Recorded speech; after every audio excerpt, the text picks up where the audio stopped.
Hello, and welcome to the Perspectives in History podcast. I'm your host, Willem Connor. Thank you very much for listening, as always. In American historiography, the Korean War is often referred to as the Forgotten War. Often, those using this appellation do not seem to fully grasp why the conflict seems to have been forgotten. The explanation most commonly used attributes the lack of knowledge about the war to its timing, occurring as it did just after the Second World War and just before the Vietnam War, two conflicts that loom comparatively large in American public consciousness. However, for some time now, I've found this explanation, and the name itself, to be unsatisfactory. In what ways has the war been forgotten? In what way is the war remembered, if at all? And how does this perception line up with the actual truth of these events? These were just a couple of the questions that guided me as I researched and wrote this script for this series on the Korean War. In looking for answers to these questions, I am very grateful to Professor Bruce Cumings' highly insightful 2010 book, The Korean War, A History. In the introduction to his book, Cumings offers the following assessment of most Americans' perception of the war. Quote, "The conflict is construed in the United States to have been a discrete, encapsulated story beginning in June 1950 and ending in July 1953, in which the Americans are the major actors. They intervened on the side of good, they appeared to win quickly only to lose suddenly. Finally, they eked out a stalemated ending that was a prelude to a forgetting. Forgotten, never known, abandoned." End quote.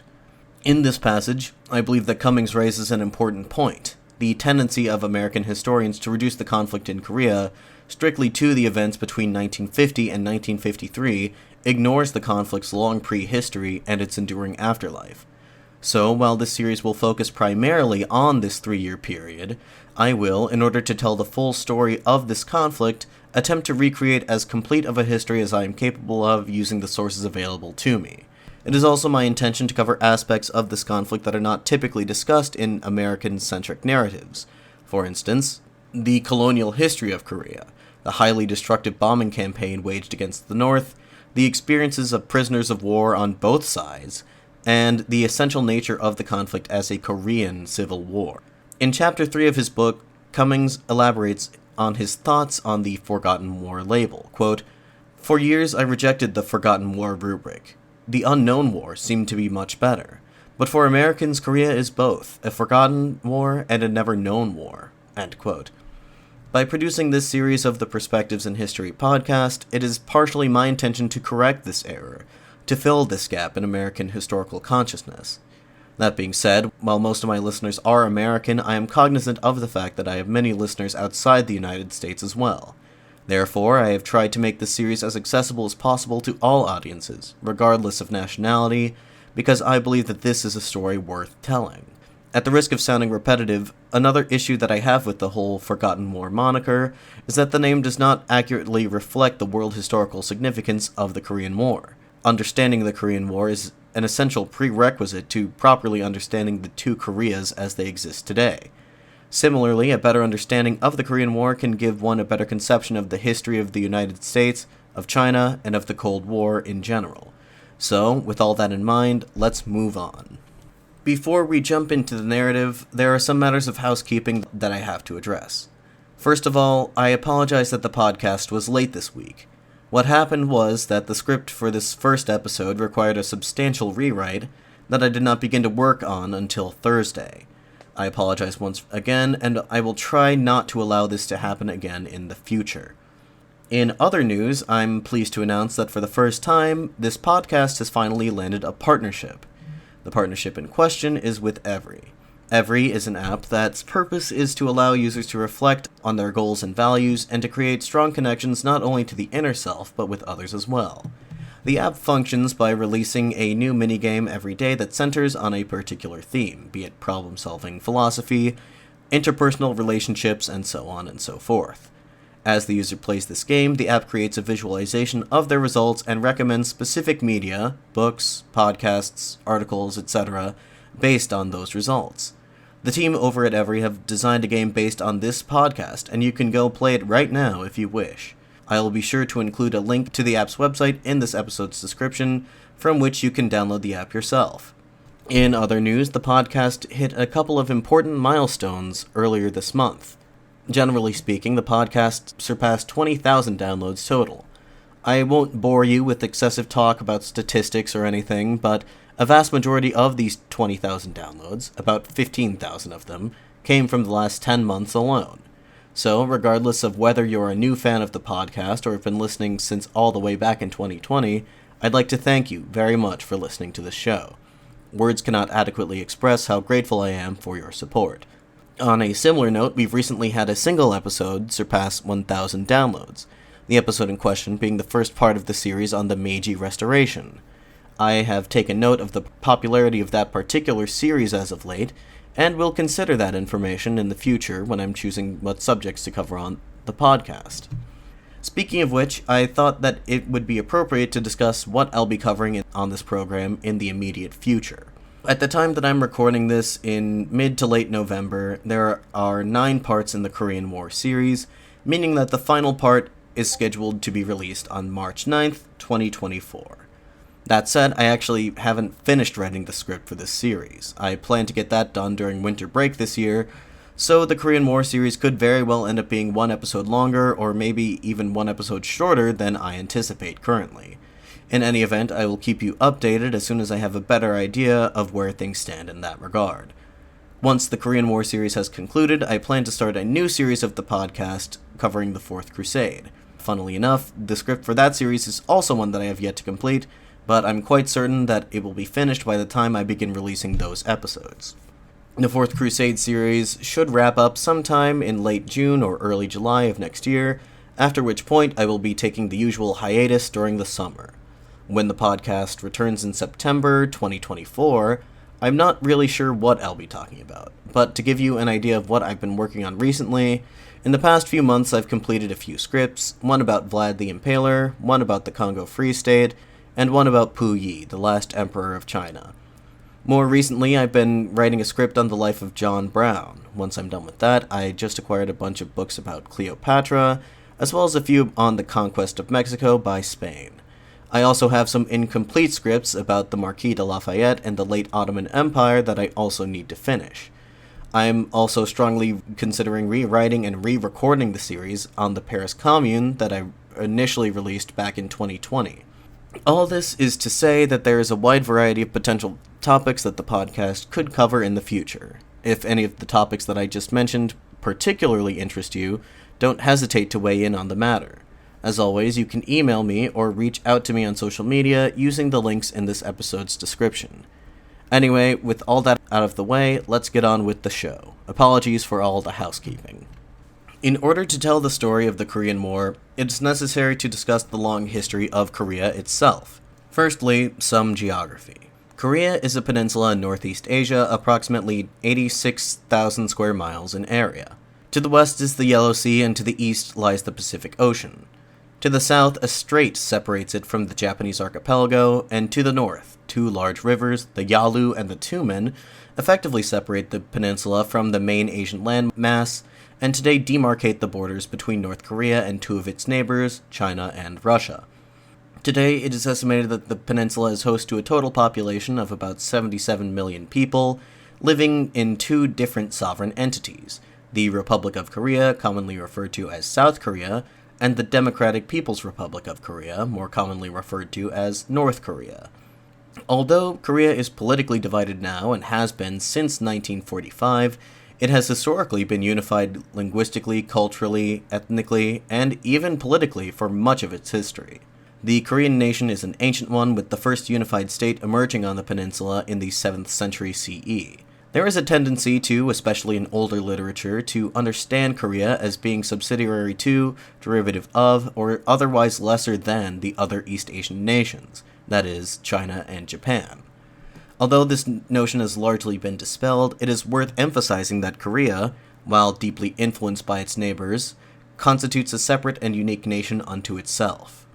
Throughout much of its pre-modern history, Korea was heavily influenced by China. Chinese influence on Korea was largely benign, if not mutually beneficial. The Korean elite embraced many aspects of Chinese culture and paid annual tribute to the Emperor of China, and in return, the Korean state received official diplomatic recognition and protection from foreign threats.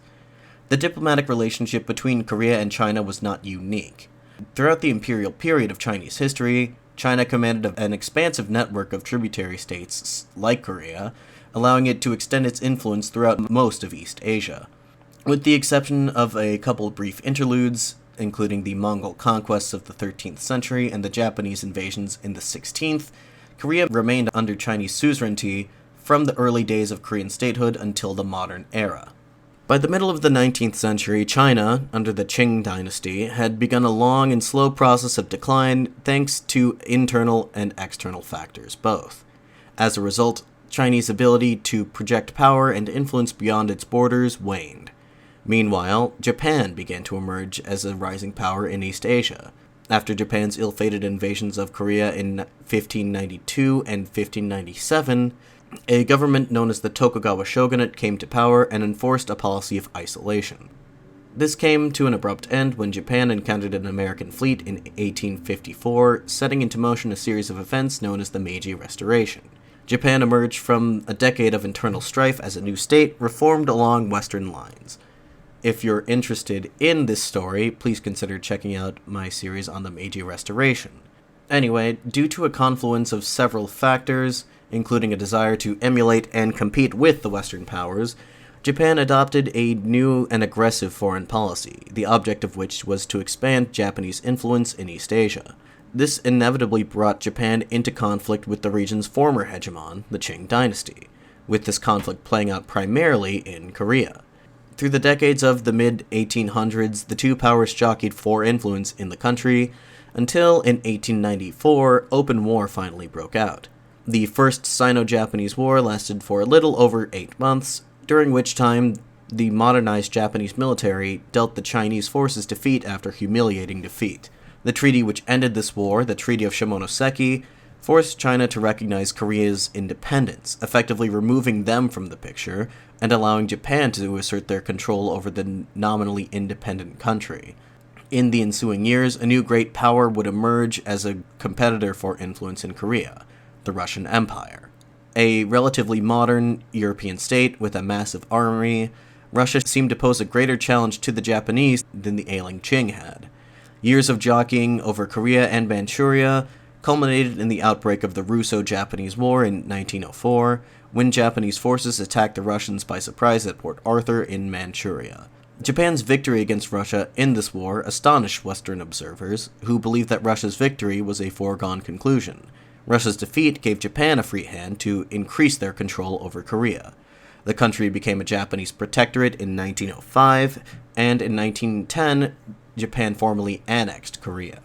All of this was done with the almost enthusiastic consent of the other Western powers, including the United States. The story of Korea under Japanese domination is an interesting one, but I doubt my abilities to do it proper justice in this episode alone. Some scholars consider this period to be inexorably linked to the war that broke out in June 1950, and argue that it is here where the true origins of the conflict can be identified. In older works about the Korean War, there is a tendency to elide over Korea's colonial history to some degree or another. Personally, I tend to agree with the former approach over the latter, so I will do my best to explain this history, or at least those aspects of it which are most essential to understanding the nature of this conflict. To begin with, I will state that this era is a highly controversial chapter of history, not only in both Koreas, but in Japan as well. To this day, the refusal of the Japanese to come to terms with their historical crimes in Korea and to take accountability for them has strained relations between Japan and South Korea. It is for this same reason that formal relations between Japan and North Korea are, for all intents and purposes, non-existent. But I'm getting a bit ahead of myself here. Despite the story that Japanese revisionists and propagandists would like to tell, Japan's rule in Korea was far from benevolent. Japan treated Korea as a colony, in much the same way that the European colonial powers had treated their overseas holdings. Japan's colonial policies in Korea have been characterized as somewhat anachronistic, but I believe that a comparison can be made to British rule in Ireland during roughly the same time period. Admittedly, I'm basing this on my limited knowledge of Irish history. However, like Ireland, Korea should have been considered a fully fledged nation by the standards of the time. It possessed a standardized language, a common culture and ethnicity, a recent tradition of independent statehood, internationally recognized territorial boundaries, and so on. It was because of Korea's relatively advanced development as a nation at the time of its annexation, and partially because of its proximity to Japan, that the Japanese went to great lengths to assimilate the Korean people into Japanese culture, or, in other words, to Japanize them. They sought to accomplish this, for instance, by instituting a strong central colonial administration in the place of the old government apparatus, which would be staffed primarily by Japanese rather than Korean elites. The education system, previously based on the Chinese model, was overhauled along the lines of a more westernized Japanese model. As time went on, these Japanizing efforts only became more obtrusive. The practice of Shinto, the state religion of Japan, was enforced, and increasingly harsh restrictions were placed on the use of the Korean language, to the point where the majority of Koreans were coerced into adopting Japanese names. These massively unpopular policies naturally provoked resistance from the Korean people. The first rebellion of Koreans against Japanese occupation took place in 1894, concurrent with the Sino-Japanese War. During the Donghak Peasant Rebellion, as it was called, anywhere from 25 to 200,000 Korean peasants rose up in arms against the Japanese occupiers, only for the rebellion to be swiftly and brutally repressed. When Korea became a Japanese protectorate in 1905, the Korean Army became the nucleus of armed resistance. In response, the Korean Army was officially disbanded 2 years later. Later that same year, the remnants of this army, some 10,000 soldiers, marched on Seoul with the intention of liberating the city from the Japanese, but were soundly defeated. The soldiers who remained joined together with civilian militia to form partisan bands known as the Righteous Armies. For the next 2 years, the Righteous Armies fought against the Japanese in the countryside, before finally being forced north across the border into Manchuria and the Russian Far East. There they created bases from which they launched the odd raid across the border, but for the most part these proved largely ineffectual. For all intents and purposes, the armed resistance to Japanese occupation within Korea itself ended around the time that Korea was formally annexed by Japan in 1910. As a result, the task of resisting Japanese occupation fell to Korean nationalists who found themselves living abroad after having fled the country. We'll have a lot more to say about these people going forward. The Japanese colonial officials believed, perhaps some genuinely so, that their mission was to drag backwards Korea into the light of modern civilization. Their aforementioned Japanization campaigns were just one aspect of these ongoing efforts.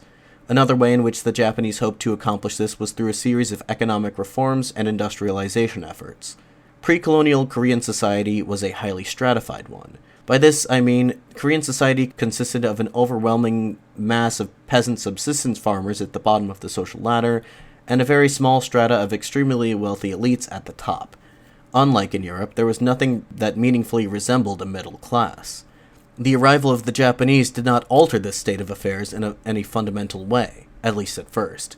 The colonial authorities initially found it more expedient to leave Korea's pre-existing class structure more or less intact, and to co-opt the Korean elites, known as the Yangban, into their administration. Now, historically, these aristocrats had been, for lack of a better phrase, a progressive force in Korean society. They were responsible for artistic and cultural developments within the country, for managing the affairs of state, and for fostering a strong and enduring scholarly tradition. In the 1920s, after the Japanese takeover, the same strata of elites took on a variety of roles. They became businessmen, intellectuals, and so on. However, there was a dark side to this development. A great many of this new generation of elites were already, or would go on to become, collaborators with the Japanese. Before we move on, I'd like to say a brief word about the Korean economy. The pre-colonial economy of Korea can be characterized as medieval, or to use a more neutral term, agrarian. The vast majority of the Korean population were subsistence farmers, and agriculture made up well over 90% of the country's economic activity at the time of its annexation. After 1910, the Japanese took very active measures to develop the Korean economy. This was done first and foremost with the intention of benefiting Japan. Nearly all major industries were dominated by Japanese companies, and Japanese landlords owned nearly all the land. That said, these economic reforms did have pronounced effects on Korea itself. These changes can be expressed with a few statistics. Agriculture, for instance, went from comprising 90% of the economy in 1910 to just about 40% in 1945. Industry's proportion of the economic activity in Korea rose from just about 3% in 1910 to almost 43% in 1945. Total economic production, including both industry and agriculture, increased eightfold in this period. Meanwhile, Korea's population more than doubled, from 13 million in 1910 to over 26 million in 1945. The results of the First World War buoyed Korean hopes for independence. The war had more or less upended the former world order, and in 1919, representatives of the victorious Allied powers convened in Paris to determine the fate of the post-war world. In Korea itself, a nationwide protest of the Korean people against Japanese occupation, known as the March 1st movement, broke out. It is estimated that approximately 2 million Korean civilians engaged in demonstrations across the country, with the largest protest occurring in Seoul. A group of 33 activist leaders drafted a Declaration of Independence for Korea, which read, in part, quote, "We herewith proclaim the independence of Korea and the liberty of the Korean people. This we proclaim to all the nations of the world in witness of human equality. This we proclaim to our descendants so that they may enjoy in perpetuity their inherent right to nationhood. Inasmuch as this proclamation originates from our 5,000-year history, inasmuch as it springs from the loyalty of 20 million people, inasmuch as it affirms our yearning for the advancement of everlasting liberty, inasmuch as it expresses our desire to take part in the global reform rooted in human consciousness, it is the solemn will of heaven, the great tide of our age, and a just act necessary for the coexistence of all humankind. Therefore, no power in this world can obstruct or suppress it." End quote. Ultimately, however, the movement was brutally suppressed by Japanese authorities. Historians estimate that 7,500 were killed, 16,000 were wounded, and 46,000 were arrested. Meanwhile, hundreds of Korean activists were forced to flee the country. Some of these activists ended up in Shanghai, China, where they formed a provisional government for Korea in April 1919. This provisional government would be a precursor to the government of South Korea, although historians dispute whether or not a direct line of succession can be drawn between the two entities. Members of this provisional government also participated in the Paris Peace Conference, hoping to instrumentalize American President Woodrow Wilson's rhetoric of national self-determination in order to advance their goal. The status of Japan as one of the principal Allied powers, however, precluded any serious consideration of independence for Korea by the Allies. Around this time, the thousands of Koreans who were living abroad in Siberia and Manchuria came under the influence of the Russian Bolsheviks, who had overthrown the Russian Provisional Government in 1917. A woman named Alexandra Kim is often credited with being the first Korean communist, having joined the Bolshevik Party a year before the Russian Revolution. Following the revolution, Bolshevik Party leader Vladimir Lenin dispatched Kim to Siberia to organize among the Korean population who lived there. In 1918, she helped to establish the Korean Socialist Party before being captured and executed by White Russian forces later that year. Already, we have seen the genesis of the left-right divide within the Korean national liberation movement. On the left, there were those who were influenced by communism, either in its Soviet Russian or Chinese forms, and on the right, there were those who ascribed to an ideology which blended ideas from Western liberalism with traditional Korean Confucian conservatism. The left and right wings of this movement often failed to maintain unity even amongst themselves. The left was initially split between Koreans living in Russia, the so-called Irkutsk group, and Koreans living in China, the so-called Shanghai group. The right wing of the movement, represented initially by the Korean Provisional Government founded in 1919, had splintered apart by 1921. In 1925, the president of the government in exile, Syngman Rhee, was impeached on charges of corruption. Rhee, however, declared his removal from office to be illegitimate and continued to claim the office of president. Although the interwar period afforded foreign powers scarce few opportunities to support the Korean independence movement, this period, especially from 1932 onwards, was highly important in said movement's evolution. If you'll recall from a bit earlier, armed resistance to Japanese rule within Korea itself largely subsided around the time that the country was formally annexed by Japan in 1910. Hundreds of rebels who managed to avoid death or capture fled north into Siberia and Manchuria. In Manchuria, which is today more often referred to as northeastern China, the Koreans' presence was tolerated by local authorities, more or less, and the rebels utilized the region as a base from which to carry out raids against the Japanese occupiers in Korea. In 1931, The Japanese, under fabricated pretenses, invaded Manchuria and subsequently established a puppet state called Manchukuo. Immediately, the Japanese and their local collaborators were met with widespread resistance. Anti-Japanese partisans in Manchuria were an eclectic group, and the Koreans, who had spent the last 2 decades fighting the Japanese, naturally formed an integral component to anti-Japanese resistance in Manchuria. It was from this crucible that much of the leadership of the future North Korea was formed. Bruce Cumings, who argues that the anti-Japanese resistance of Koreans in Manchuria should be considered the true origin of the Korean War, provides the following explanation. Quote, "When Korean agitators took up arms against the new puppet state of Manchukuo, they found themselves ensnared by pitiless overlords, a complex mix of Korean immigrants and a local Chinese population filled with ethnic hatred, yielding a daily bread of life and death risks, dubious if not foolhardy odds, bad moral choices and worse moral choices. The political milieu of bleak choices between the extremes of right and left inhabited most of Europe and East Asia during the Great Depression, and it was in this milieu that the North Korean leadership came of age and established itself. Korean resistors faced militarists capable of almost anything, and quickly concluded that violent struggle was the only viable option." End quote. We will have more to say about this particular chapter in the history of the Korean independence movement later in this episode. As I said, there were few opportunities for foreign powers to assist the Korean independence movement during this time. The 2 powers that stood to gain the most from assisting the Koreans at this time were the Republic of China and the Soviet Union. During this period, both countries were suffering from internal struggles, which prevented either from attempting to challenge Japanese hegemony over East Asia in any meaningful way. As for the United States, up until the attack on Pearl Harbor, the Americans wished to avoid antagonizing Japan, something that supporting the Korean cause would have inevitably resulted in. However, this international state of affairs changed drastically with the outbreak of the Second World War. In the face of Japanese aggression, both the United States and the Soviet Union reconfigured their respective foreign policies vis-a-vis Korea. Soviet decision-makers had long figured that control over the Korean peninsula would afford the USSR a great strategic advantage over hostile powers in the region, principally Japan. Russian interest in Korea goes back to the years leading up to the Russo-Japanese War of 1904 and 1905, but their defeat in that conflict forced the Russian state to reorient its foreign policy to the West. The impending defeat of Germany in 1945 allowed the Soviet foreign policy apparatus to turn its attention to the Far East once more. On the American side of things, American indifference to the plight of the Koreans also dates back to the days of the Russo-Japanese War. The negotiations which brought that conflict to an end had been facilitated by the Americans, who readily, almost enthusiastically, acquiesced to Japanese domination over Korea.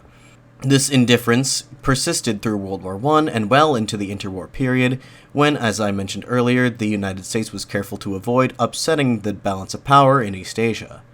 American entry into World War II changed the entire strategic calculus. Gone were the days of isolationism and appeasement. Many American policymakers, including the current president, Franklin Roosevelt, wished for the United States to more forcefully exercise its influence in building a new international order for the post-war world. Now, American foreign policy in Asia and the Pacific was driven by a powerful desire to defeat Japan and dismantle its empire, of which Korea was a part. The question of Korea was first addressed at an inter-allied conference held in the Egyptian city of Cairo, at which American President Roosevelt, British Prime Minister Winston Churchill, and Chinese Generalissimo Chiang Kai-shek deliberated the fate of Asia in the post-war period. Roosevelt envisioned the creation of an independent and democratic Korean republic free completely from Japanese rule. However, he held certain reservations regarding the ability of the Koreans to effectively organize a functioning government. Pointing to the factionalism rife within the Korean independence movement and their seeming lack of popular support within the country itself, Roosevelt believed that the fledgling nation would require a period of political tutelage before it could effectively exercise its right to national self-determination. Thus, Roosevelt proposed that an international trusteeship be given jurisdiction over the nation's internal affairs until such time that Korea was deemed ready for independence. Roosevelt's suggestion was not entirely unprecedented. Similar proposals had been made regarding Axis-controlled territories throughout the world.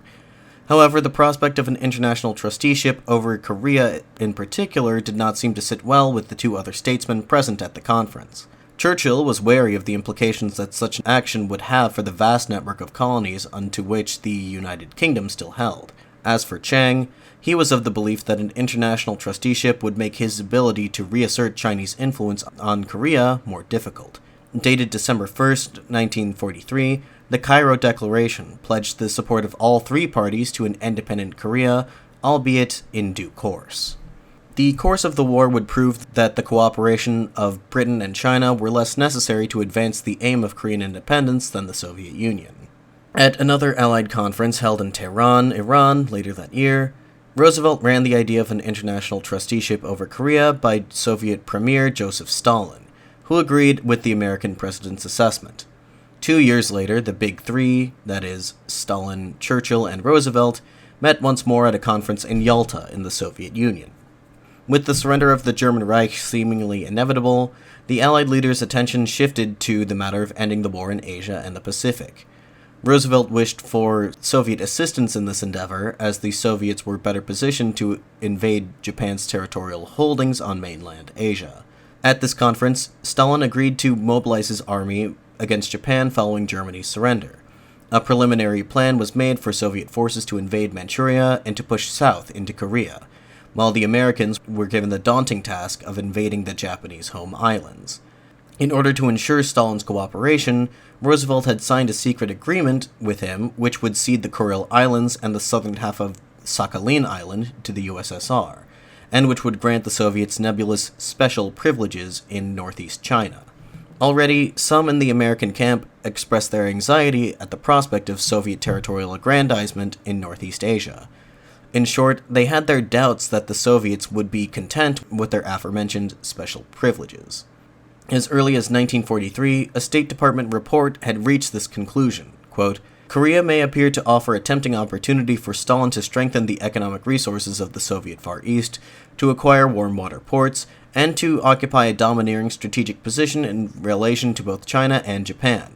A Soviet occupation of Korea would create an entirely new strategic situation in the Far East, and repercussions with China and Japan may be far-reaching. End quote. General Douglas MacArthur, commander of U.S. forces in the Pacific, also gave voice to similar fears in 1945, stating, quote, They would want all of Manchuria, Korea, and possibly parts of northern China. The seizure of territory is inevitable, but the United States must insist that Russia pay her way by invading Manchuria at the earliest possible date after the defeat of Germany. End quote. With the Soviets poised to take Korea, the prospects of Roosevelt's proposed international trusteeship fell into doubt, with Stalin only providing vague assurances that he would agree to such an arrangement. The final Allied conference of the war was held at Potsdam, near Berlin, in July 1945. The situation had changed drastically in the 2 months following Germany's surrender. Notably, a previous member of the Big Three was not in attendance. American President Franklin Roosevelt had died of a cerebral hemorrhage on April 12th. He was replaced by his successor, former Vice President Harry Truman. Stalin informed Truman that the Red Army would be prepared to launch its invasion of Manchuria by mid-August. During the course of the conference, there was another shocking revelation. President Truman was first informed of a new development back home. The Manhattan Project, a clandestine research project, had successfully developed an atomic bomb. This was a weapon of mass destruction, the very first of its kind, capable of leveling an entire city in a matter of seconds. Truman was told that the atomic bomb would be ready to use against Japan in a matter of days. This development once again changed the entire strategic equation. If deployed against Japan, it could compel their surrender and circumvent the need for an invasion of the home islands, which would have cost the Americans a great deal of manpower and materiel. Moreover, a Soviet invasion of Manchuria and Korea would also be rendered unnecessary. The important thing to keep in mind here is that Truman's relationship with Stalin was far more adversarial than Roosevelt's had been. It is entirely possible that by this point Truman had already conceptualized the basis for the Truman Doctrine, the doctrine that would essentially dictate American foreign policy decisions for the next several decades. Essentially, this meant that in the future, American foreign policy would be driven by a desire to halt the spread of Soviet influence, which at this point was essentially synonymous with communism. Essentially, the development of the atomic bomb provided Truman with an opportunity to free Stalin out of Korea entirely. Truman debated with Churchill as to whether or not he should inform Stalin of this new development, with the assumption in mind that if Stalin were to know of the bomb, he might greatly expedite his planned invasion of Manchuria. Eventually, Truman did decide to tell his ostensible ally about the atomic bomb, but only did so in the vaguest possible terms, informing the Soviet premier that the Americans had acquired, quote, a new weapon of unusual destructive force, end quote. Stalin replied by stating his hope that the Americans would make good use of this weapon against their mutual adversary. In reality, Stalin was already aware of the atomic bomb, having received intelligence regarding the Manhattan Project before even President Truman had known of its existence. Still, Stalin reacted to news of the atomic bomb just as Truman and Churchill had feared he would. He now ordered the Red Army to prepare for an invasion of Manchuria by the second week of August. On August 6th, an atomic bomb was dropped on the Japanese city of Hiroshima. 2 days later, the Soviet Union declared war on Japan, and the Red Army crossed the border into Manchuria. The Soviet advance through Manchuria was rapid, more so than perhaps even the Soviets themselves had anticipated. Within a week, they occupied nearly all of northeastern China, and their forces were poised to enter Korea. Meanwhile, on August 9th, the Americans dropped a second atomic bomb on the city of Nagasaki. On the 15th of that month, Japanese Emperor Hirohito announced Japan's unconditional surrender to the Allied powers. By this juncture, Soviet forces had secured key strategic points in the northern part of the Korean peninsula, while the Americans were scrambling to land troops of their own on the Korean peninsula, under the assumption that allowing the Soviets to occupy the entire peninsula would render moot any talk of a joint Allied trusteeship.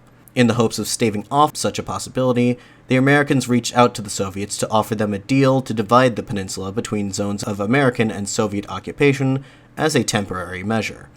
Before such a proposal could be made, the Americans first had to decide where exactly they would place the line that would demarcate the two zones. This task fell to two young Army officers, Charles Bonesteel and Dean Rusk. Forced to make such an important decision with such little time, the two men were under immense pressure. Using only a map issued by National Geographic, Bonesteel and Rusk decided on the 38th parallel, a line of longitude that divided the Korean peninsula roughly in half between north and south. It is unlikely at this time that either man could have foreseen exactly how consequential their decision would be on the course of Korean history, and that of the world more broadly. While the two halves of the country were more or less equal in terms of land area, they were deeply unequal in other respects. To begin with, the southern portion of the country contained the capital city of Seoul, as well as 2/3 of the entire country's population. However, this arrangement was not entirely unfavorable to the Soviets, as the north contained the bulk of the country's heavy industry, as well as several warm water ports. Still, the Americans feared the possibility that the Soviets might reject their proposal. It is worth bearing in mind that at this time, the Americans had yet to land any troops on the peninsula, while the Soviets had already done so and were steadily advancing southward.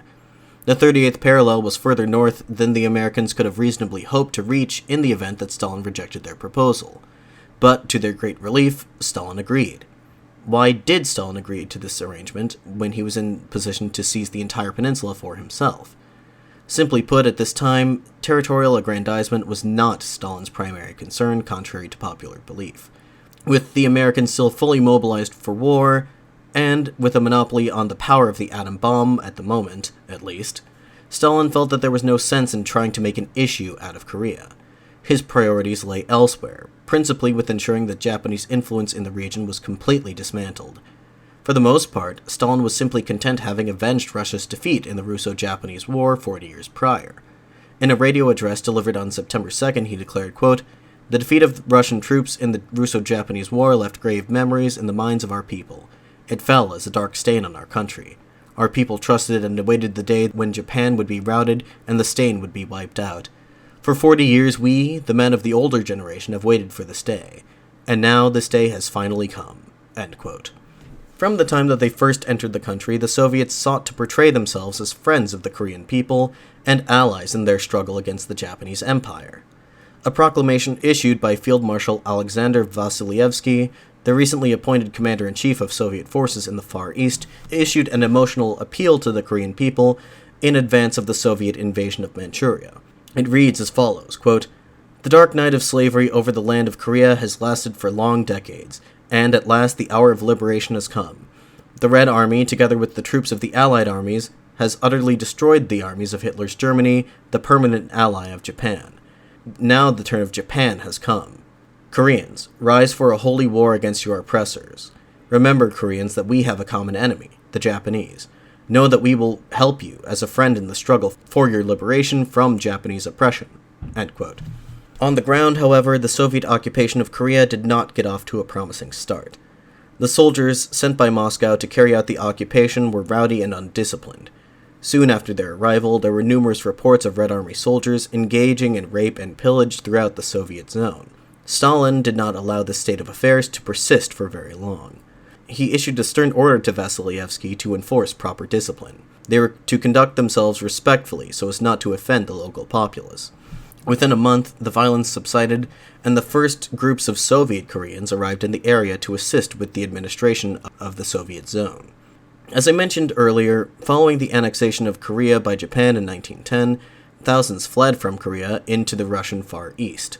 According to the Soviet census of 1926, some 169,000 Koreans resided in the territories of the Soviet Union, all of whom were granted Soviet citizenship by a 1932 law. During the Great Purge of 1936 to 1938, ethnic Koreans living in the Far East were targeted for mass deportation. This was part of a broader aspect of the purges. In general, ethnic minorities living in the USSR's border regions were deported from these areas on suspicion that they could form a fifth column.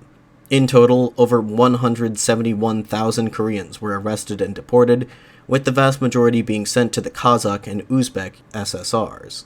These regions had been hit particularly hard by famine in recent years, and the Koreans who were deported there filled the gaps in the workforce that had been left behind by the deceased. Remarkably, thousands of Koreans still live in the modern-day countries of Kazakhstan and Uzbekistan to this very day, according to the most recent census data available from these countries. In 1945, these communities of Soviet Koreans in Central Asia provided the Soviet government with a large Korean-speaking population, which they could draw from in order to assist in the civil administration of Soviet-occupied Korea. The first cohorts of Soviet Koreans arrived in Pyongyang in September 1945, at which time they set up the Soviet Civil Administration, or SCA. In these crucial early days, the Soviet Koreans effectively acted as middlemen between the high-ranking Red Army officers in charge of the military government and the Korean population itself. As Japanese authority in Korea began to disintegrate, local self-governing groups known as People's Committees had sprung up across the country. Initially intended to maintain public order in the wake of the Japanese withdrawal, they had quickly evolved into autonomous local governments. Thanks to the efforts of the Soviet Koreans, the People's Committees were co-opted by the military governments and became the basic units of its administration. In spite of their instrumentality to the Soviet military government, or perhaps because of it, these Soviet Koreans were viewed as outsiders by the indigenous Koreans. Seeing as how the majority of them had been born and raised within the borders of the USSR, for many this was the first time they'd ever set foot in their home country. In order to give their government a veneer of legitimacy, the Soviets recognized the need to find an indigenous Korean leader to serve as a figurehead. Such an individual proved more difficult to find than was perhaps initially thought. At first, the obvious candidate for this role was a man named Cho Man-sik. A devout Christian, Cho had conscientiously sought to emulate the example of Mahatma Gandhi and his principles of nonviolent protest. Cho was one of the most widely admired figures in Korea at the time, and the Soviets hoped to leverage this popularity to appeal to both leftist and more moderate nationalist elements. However, Cho quickly made it apparent that he was not amenable to this, and refused to collaborate with the Soviet authorities. With Cho out of the question, the Soviets looked instead to the leadership of the Korean Communist Party. The most universally popular member of the party was a man named Kim Moo-chong. A native of the northern city of Chongjin, Kim Moo-chong was a veteran of the Chinese Civil War, having fought alongside Mao Zedong in the Long March of 1934 to 1935. He was thought very highly of by his contemporaries, but his association with the Chinese communists tainted him somewhat in the eyes of Moscow. In search of an individual whose loyalty to the USSR was absolute, the Soviet leadership looked to the 88th Rifle Brigade. Also known as the 88th International Brigade, this was a unit of the Red Army formed from the remnants of an anti-Japanese guerrilla force that had fled from Manchuria in 1940. Among the ranks of the 88th was a 33-year-old captain named Kim Il-sung. Kim's origins are shrouded in decades of myth-making, courtesy of both his admirers and his detractors. His admirers portray Kim as a valiant anti-Japanese guerrilla fighter who kept up the resistance against the Japanese for over a decade. His exploits have been made into the stuff of legends, to the point where it is difficult to discern the true history of these events. On the other hand, there have been persistent rumors that Kim was an imposter, that his identity was in some way fraudulent. This is a claim that one will encounter when reading more dated literature on the subject. It is speculated that these rumors were planted by either United States or South Korean intelligence, and they have been largely discredited and are not accepted by most serious historians, though they still linger about to this day. The truth of the matter, as it so often does, lies somewhere in the middle. Kim Il-sung was a significant leader of the anti-Japanese resistance in Manchuria, even if some of the more audacious claims about his actions during this time were later fabrications. As of 1945, however, Kim Il-sung was not a well-known entity within Korea. As Yu Song-chol, a compatriot of Kim's, would later say, quote, "I was not quite sure how the Soviets intended to use us in North Korea, but I believed that there was no definite plan. Even at this time, none of us were thinking that Kim Il-sung would become the leader of the new Korea." End quote. Indeed, Kim seemed an unlikely candidate for this role. Nevertheless, the Soviets had taken a keen interest in him. During the summer of 1945, in the run-up to the Soviet invasion of Manchuria, Stalin had ordered Lavrentiy Beria, head of Soviet intelligence, to identify potential candidates to serve as a leader of Korea. Beria met with Kim personally and recommended him very highly to Stalin. In an interview conducted in 1984, Soviet Major General Nikolai Lebedev would later recall, quote, "Kim Il-sung was soon delivered to us. I thought it odd that he was dressed in a Soviet captain's uniform and that he had an Order of the Red Banner on his chest, while the man who brought him in was dressed as a civilian. The thick-set, round-faced Korean spoke good Russian, but in terms of his political qualifications he was utterly ignorant. He failed the Marxism-Leninism exam completely.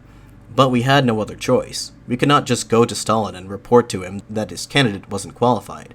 We had to create a general secretary from what we were given." End quote. In mid-October, a mass rally was held in Pyongyang with the intention of introducing Kim to the people that he would soon lead. Cho Man-sik had even been persuaded to appear alongside Kim in order to lend him a degree of credibility. General Lebedev was the first to speak, praising Kim as a, quote, "national hero and outstanding guerrilla leader." End quote. Cho Man-sik's personal secretary, Oh Young-jin, recorded the crowd's reaction when Kim was first brought on stage, quote, "The people had anticipated a gray-haired veteran patriot, but what they saw was a young man of about 30, with a manuscript approaching the microphone. His complexion was slightly dark, and he had a haircut like a Chinese waiter. The crowd cried out, 'He is a fake!'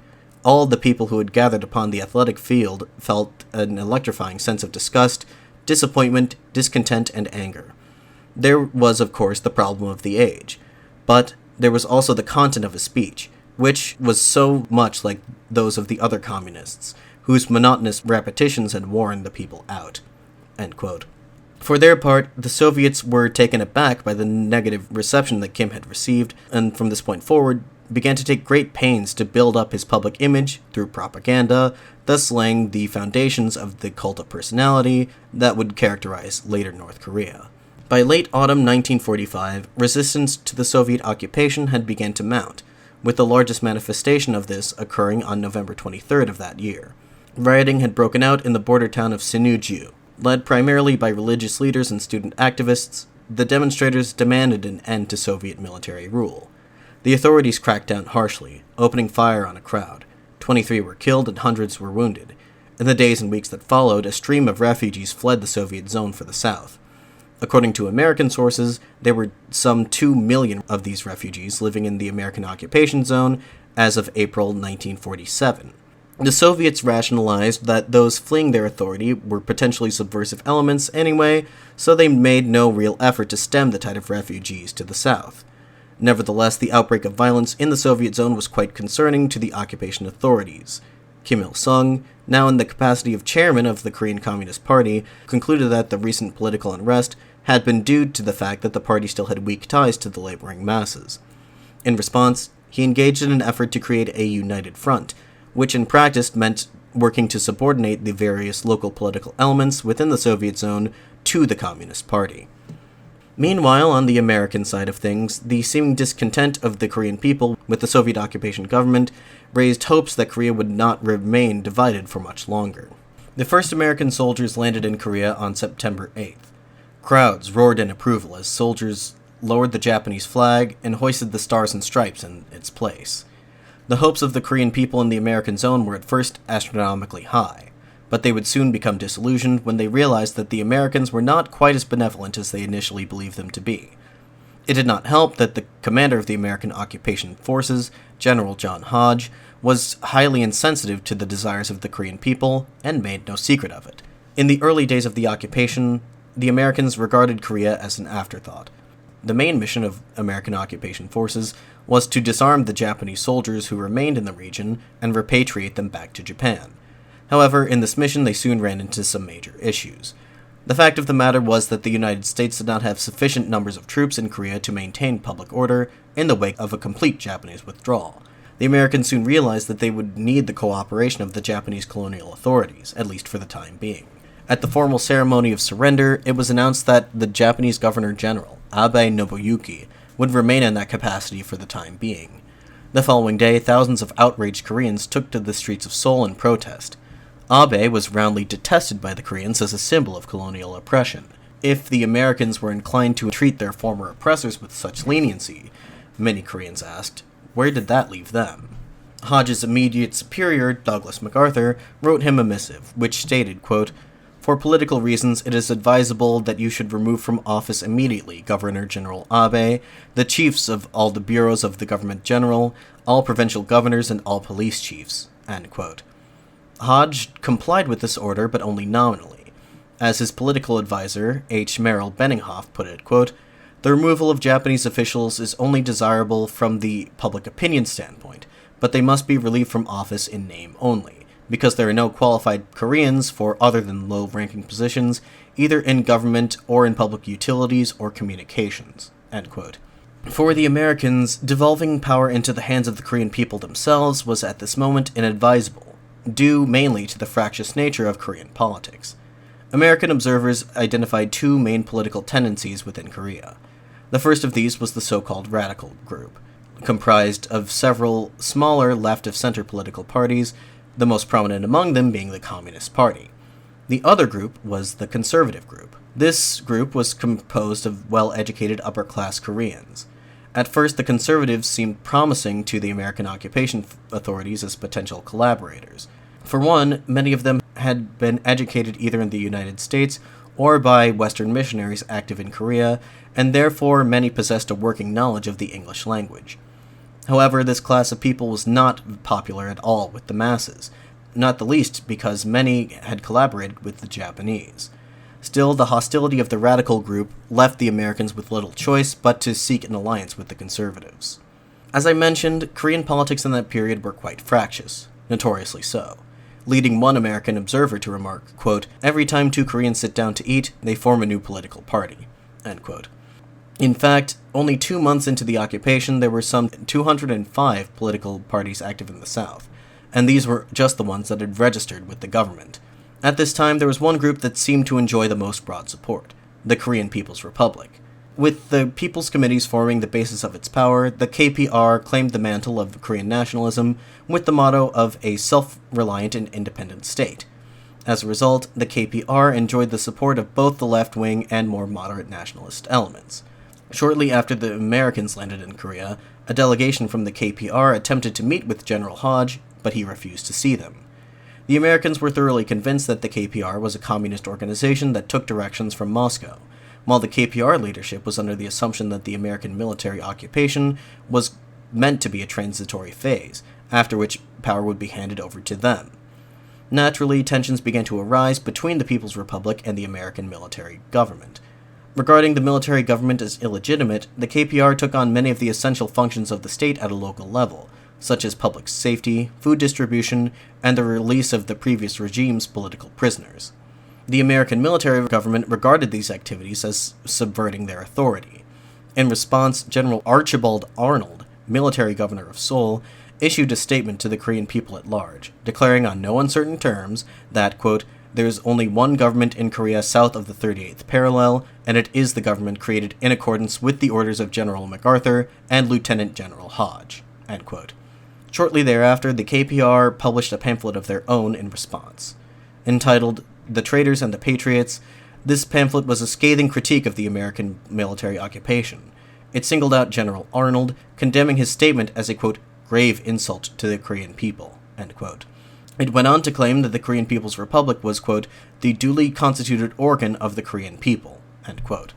By December 1945, Hodge had arrived at the decision that the only advisable course of action was to ban the KPR and the People's Committees. The order came down on December 12th. A crackdown ensued, but did little to alleviate the situation.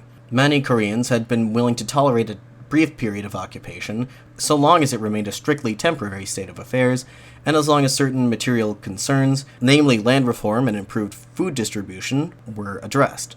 The military government had indeed seized Japanese-owned land holdings in the country, but it did not immediately turn them over to Koreans. In the meantime, the Americans deliberated amongst themselves what should be done with land in question, but their delay in redistributing this land led many to speculate that they would simply auction it off to the highest bidders, thereby cementing the country's feudal hierarchy rather than dismantling it. As for food distribution, the military government had abolished the price controls on rice, which led to widespread speculation and hoarding, which in turn led to many average Koreans going hungry. The price controls were reinstated in March of the following year, but the military government failed to distribute the stocks of rice effectively, which led to many Koreans receiving half the amount of rice that they had previously received under the Japanese. Dissatisfaction with the military government reached an all-time high, leading one American attorney who was in Korea at the time to conclude, quote, as a result of its handling of the rice problem, the Koreans arrived at a complete loss of faith in the military government, end quote. Exacerbating the political and economic crisis in the American occupation zone was the steady influx of refugees into the South. A report from the U.S. Embassy in Seoul reads in part, quote, the refugee crisis is making living conditions increasingly hard.